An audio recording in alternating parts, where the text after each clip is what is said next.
আসসালামু আলাইকুম।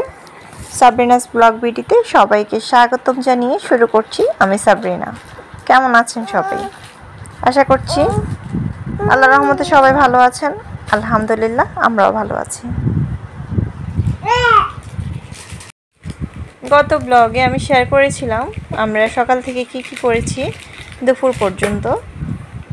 আজকের ব্লগে দেখাবো সেই দিনের বিকেলের মুহূর্ত থেকে পরের দিনের মুহূর্ত। তো বিকেলের দিকে আকাশটা অনেক মেঘলা হয়ে এসেছিল। আকাশের এই অবস্থা দেখে আসলে চিন্তাও করতে পারিনি এত পরিমাণে বৃষ্টি হবে, এত পরিমাণে ঝড় তুফান হবে। প্রথমে কিন্তু এতটা ঝড় তুফান হবে এটা কল্পনার বাহিরে ছিল।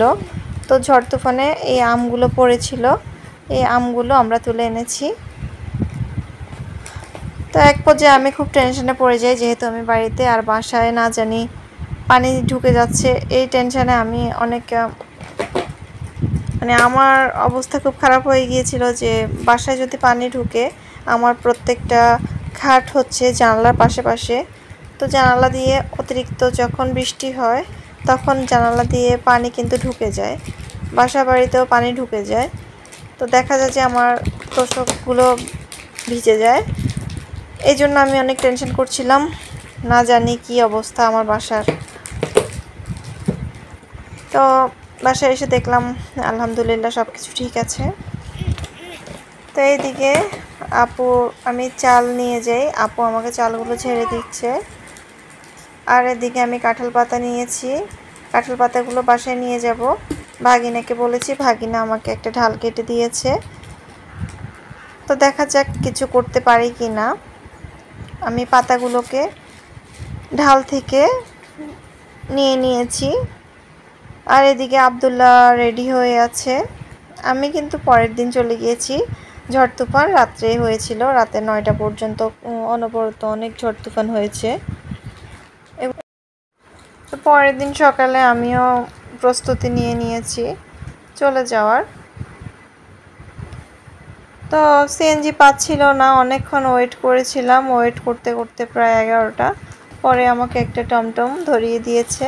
তো আমরা চলে এসেছি বাসায় এসে দেখি এখানে মিষ্টি আলু দিয়েছে, আমরা লাল আলু বলে থাকি। তবে এভাবে ক্ষেতের আলু সরাসরি আমি দেখিনি, যে তোলার পরে কেমন রংটা অনেক সুন্দর লেগেছে। আমি আসলে এরকম দেখিনি কখনো, ক্ষেত থেকে তুলে আনার পরে দেখলাম। তো ভালোই লাগলো।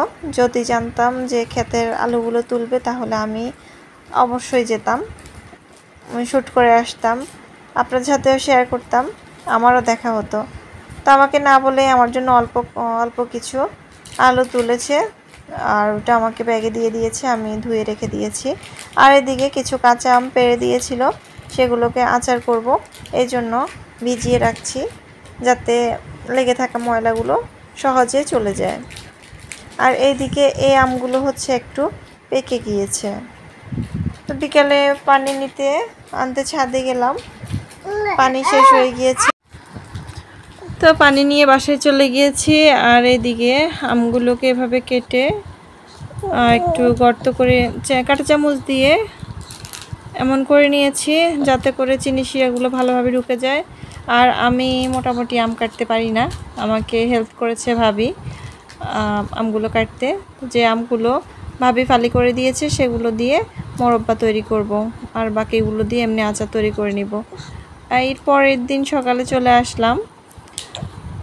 আমি এখানে ফ্রোজেন করা শিমের বিচি দিয়ে শিং মাছ দিয়ে রান্না করছি, সাথে ছিল বেগুন আর শুটকি। শিং মাছগুলোকে ভেজে নিয়েছি আর সম্পূর্ণ রান্নাও শেষ করে ফেলেছি। রান্নার সময় ভিডিও শুট করিনি। আর এদিকে 5 ফোড়নটা গোটা প্যাকেট ছিল, ওটাকে আমি টেলে নিয়েছি, টেলে নিয়ে ব্লেন্ড করে নিব।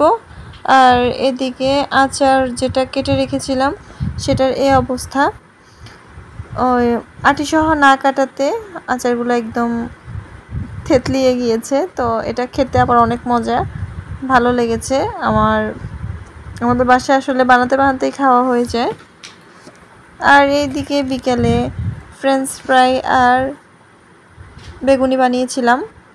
তো ফ্রেঞ্চ ফ্রাইটা বেগুনির যে ডোটা ছিল সেটার মধ্যে দিয়ে ভাজি করে নিয়েছি। আজকে এই পর্যন্ত, ফিরে আসব নতুন কোনো ব্লগ নিয়ে। সে পর্যন্ত সবাই ভালো থাকবেন। আসসালামু আলাইকুম।